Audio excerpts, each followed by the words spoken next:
All right, welcome back to astronomy. Suppose you go out tonight and you look at the night sky around 8 p.m. What constellation should you expect to see? We could use a mobile app to determine what that is. There's lots of free mobile apps. I'm going to be using a web application called Stellarium. You can find it at stellarium-web.org. You can kind of move the sky around here. You can see I'm facing north and I'm in Nacogdoches. And so if I began to move forward in time from this moment, you should be able to see the sky getting dark and eventually the stars will begin to appear. And one thing you notice is if you fast forward the sky in time, you'll see that stars move in a counterclockwise sense around Polaris. So there's the North Star Polaris with the Little Dipper here and the Big Dipper over there.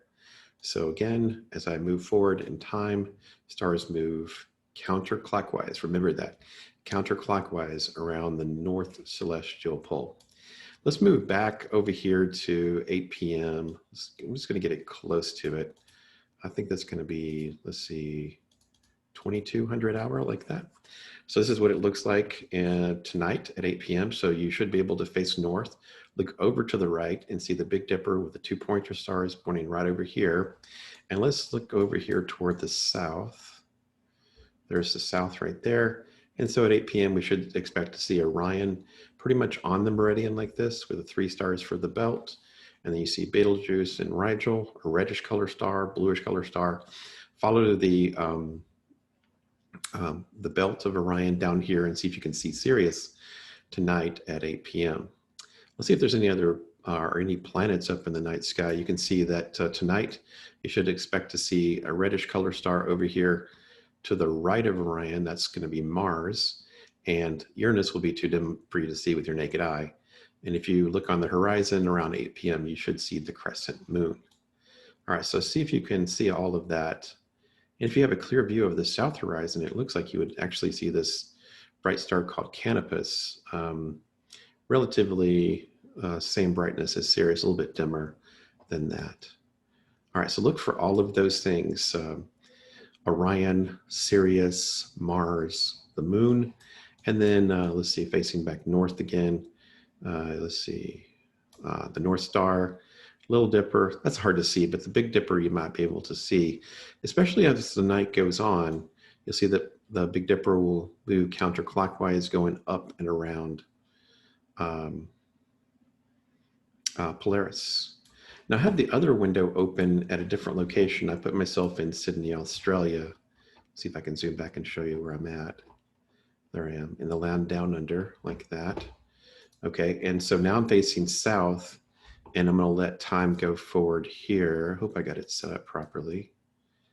And the sun goes down. Now you can see the sun is setting over there. And first thing you notice is that there's really no obvious center of motion. I can show you where it's at. It's right there, but it's not really, I guess, obvious once I turn that off and I move forward in time.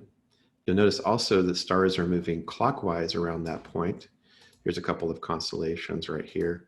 There's the large Magellanic Cloud there and the small Magellanic Cloud here, only visible from the southern hemisphere.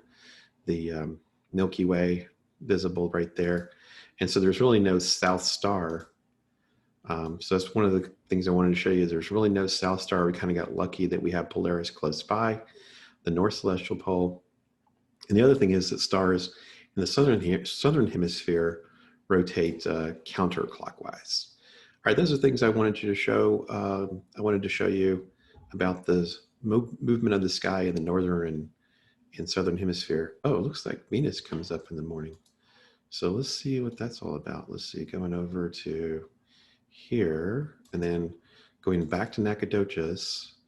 Let's see about what time Venus is going to rise. So right now we're looking at 3 a.m. in the morning and 5 a.m. in the morning. So there we go. So just before sunrise, you'll see the morning star called Venus, sometimes referred to as the morning star. And it looks like it's around 6:45. So if you're up at that time, you might see that one just before the sun comes up. All right, that's all for now. I will see you all later.